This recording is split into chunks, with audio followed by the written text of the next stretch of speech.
عامر خان سے میری ملاقات ہوئی، میں نے اس کو کوئی دین کی بات نہیں کی، صرف محبت تھی۔ اب تک اس کے میسیج آتے کہ میں زندگی میں کسی سے متاثر نہیں ہوا، تم پہلے آدمی ہو جس سے میں متاثر ہوں، میں نے کوئی جادو کیا، صرف محبت۔ لوگوں کو محبت دو، قریب ہوں گے۔ میں جب گیا بڑی مشکل سے اللہ نے، ملاقات کا کوئی راستہ ہی نہیں تھا، وہ مجھے نہیں جانتا تھا، میں اسے نہیں جانتا تھا، تو کوئی موقع نہیں مل رہا تھا ملاقات کا۔ تو اللہ نے شاہد آفریدی کو بھیج دیا۔ شاہد آفریدی اس کی دوستی تھی، ہمارا جو کرکٹر ہے۔ میں نے اس سے فون پر کہا یار میری ملاقات تو کرا، اس نے ملاقات کروائی۔ تو اس نے مجھے کہا آدھا گھنٹہ ہے، آدھا گھنٹہ۔ جب میں پہنچا میکسیمم پونا گھنٹہ، میں کہا ٹھیک۔ میں گیا تو وہ سہما ہوا چہرہ کہ بھئی مولانا آ گیا، پتہ نہیں کیا کہیں گے، بھئی یہ تو کیا کر رہا ہے، تو حرام کر رہا ہے، ناچ رہا ہے، گا رہا ہے، توبہ کر، ابھی تیرے لیے دوزخ کا فیصلہ ہو جائے، پتہ نہیں کیا ہوگا۔ وہ ڈرا ہوا سہما ہوا تھا۔ تو میرا ایک دور کالج لائف تھا، میرے اللہ نے مجھے ہدایت دی، اور میں 3 دن کے لیے میں اس دوست کو، اس کی نسلوں کو دعائیں دیتا ہوں جو مجھے زبردستی پکڑ کے لے گیا۔ نہ میرا تبلیغ سے کوئی تعلق، نہ واسطہ، نہ میں کوئی ان سے متاثر۔ ایک لڑکا تھا، بنگالی تھا، گشت کرتا تھا، لیکن میں اس سے ذرا متاثر نہیں ہوا۔ میرا دوست متاثر ہو گیا تھا، تو میں تو ان کے قریب سے نہیں گزرتا تھا۔ تو وہ اور میں اسکول میں اکٹھے آ رہے تھے، کالج میں اکٹھے آ رہے تھے۔ تو وہ متاثر ہوا، وہ 3 دن کے لیے جا رہا تھا، تو مجھے بتائے بغیر میرا ہاتھ پکڑ کے لے گیا، مجھے کام ہے چلو میرے ساتھ۔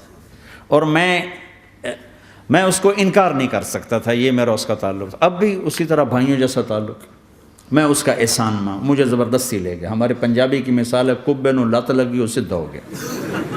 وہ جو ہوتا ہے ہنچ بیک ہوتا ہے نا، اس کو کسی نے لات ماری تو وہ سیدھا ہو گیا۔ مہربانی بھائی تیری لات سے میں سیدھا ہو گیا، تو مجھے تو وہ کبے والی لت پہ گئی۔ تو اللہ نے مجھے اس طرف لگا دیا۔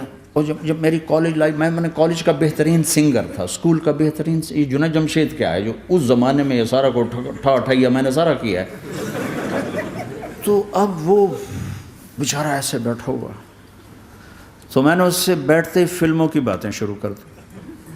اور تھوڑی دیر بعد کہ میں نے محسوس کیا کہ فرام 60 to 72 جو فلم انڈسٹری کو جتنا میں جانتا تھا اتنا وہ نہیں جانتا تھا۔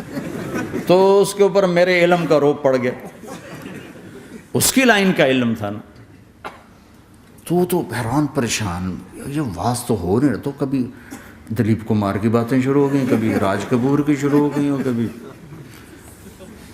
محبوب صاحب شروع ہو گئے، کبھی مدن موہن شروع ہو گئے۔ وہ آدھا گھنٹہ تو یوں ہی گزر گیا۔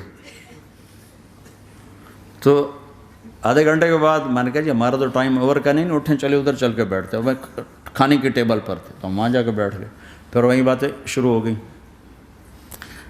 جب اس کا سارا خوف دور ہو گیا اور ریلیکس ہو گیا، اس میں پونے گھنٹے سے 50 منٹ گزر گئے تھے، تو پھر میں نے کہا عامر بھائی آپ حج پہ آئے ہیں، اگر آپ اجازت دیں تو آپ کو اپنے نبی کا حج سناؤں؟ کہنے لگے ہاں جی ضرور سنائی۔ پھر میں 1.25 گھنٹہ بولتا رہا، اور وہ ایسے کر کے یہاں سے وہ یوں نہیں ہوا، 1.25 گھنٹہ ایسے بیٹھ کے یوں سنتا، ہلا نہیں اپنی جگہ سے۔ لوگ محبت کے بھوکے ہیں، تم فتوے دینا شروع کر دیتے۔ 2 گھنٹے کی ملاقات کے بعد جب ہم نکلے تو نیچے تک چھوڑنے آیا عامر خان۔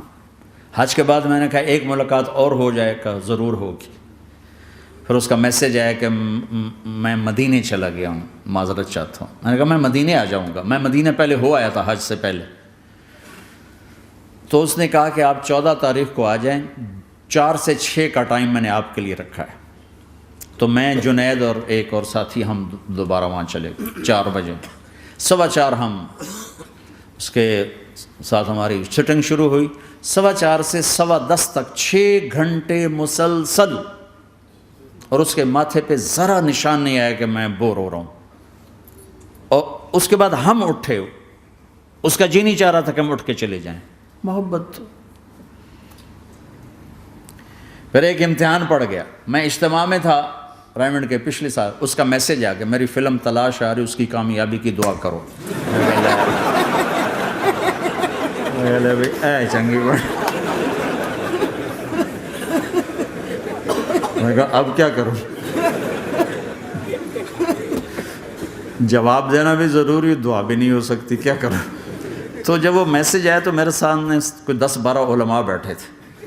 میں نے کہا بھائی یہ میسیج ہے، اس کا جواب. کہا جی یہ ہمارا فیلڈ نہیں تمہارا ہے، تو ہی جواب دے. میں سارا دن سوچتا رہا، مجھے کوئی جواب سمجھ میں نہیں آیا کہ جان بھی بچ جائے، جواب بھی چلا جائے. پھر اگلا دن بھی گزر گیا، مجھے کچھ سمجھ میں نہیں آیا. میں عصر کا وضو کر رہا تھا، ایک دم اللہ نے ایک مضمون دل میں ڈالا. تو میں نے فوراً بیٹھ کے اس کو میسیج کیا کہ عامر بھائی، جو کریٹو ہوتا ہے نا ذہن، یہ اللہ کسی کسی کو دیتا ہے. تخلیقی ذہن یہ اللہ تعالیٰ کسی کسی کو دیتا ہے، ہر ایک کو نہیں دیتا. اور یہ اللہ کی بہت بڑی عطا ہوتی ہے. اور میں نے تمہارے ساتھ جو وقت گزارا اس میں میں نے دیکھا کہ اللہ نے تمہیں تخلیقی ذہن دیا ہے، تم کریٹر ہو.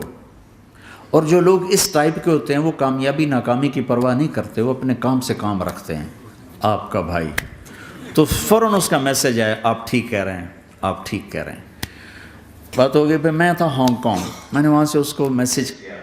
دیکھو کسی مصروف آدمی کو براہ راست فون نہ کیا کرو، میسیج کیا کرو کہ میں آپ کو فون کر سکتا ہوں، چونکہ میں اس کا بہت ستایا ہوا، بہت ستایا. تو میں نے اسے میسیج کیا کہ میں طارق جمیل ہانگ کانگ میں آپ کو فون کر سکتا ہوں، میں آپ کو فون کر سکتا ہوں. میں ہمیشہ اسے، اب بھی میرا فون پہ رابطہ ہے، میں پہلے اسے میسیج دیتا ہوں میں آپ کو فون کر سکتا ہوں. اگر اس کا جواب نہ ہے پھر میں نہیں کرتا ہوں. کبھی وہ خود کر لیتا ہے، کبھی وہ میسیج دے دیتا ہے کال کر لیں. تو تھوڑی دیر بعد اس کا فون آ گیا، کیونکہ میں اس وقت دلی میں ہوں، کانفرنس میں تھا. تو میں نے آپ کا میسیج دیکھا تھا، میں اٹھ کے باہر آ گیا ہوں، ابھی آپ سے بات کر کے پھر میں جاؤں گا. تو اسے باتیں کرتے کرتے کہنے لگا آپ کی دعا سے میری فلم کامیاب ہو گئی. میں کہا یا اللہ میں کوئی نہیں کیتی تینوں.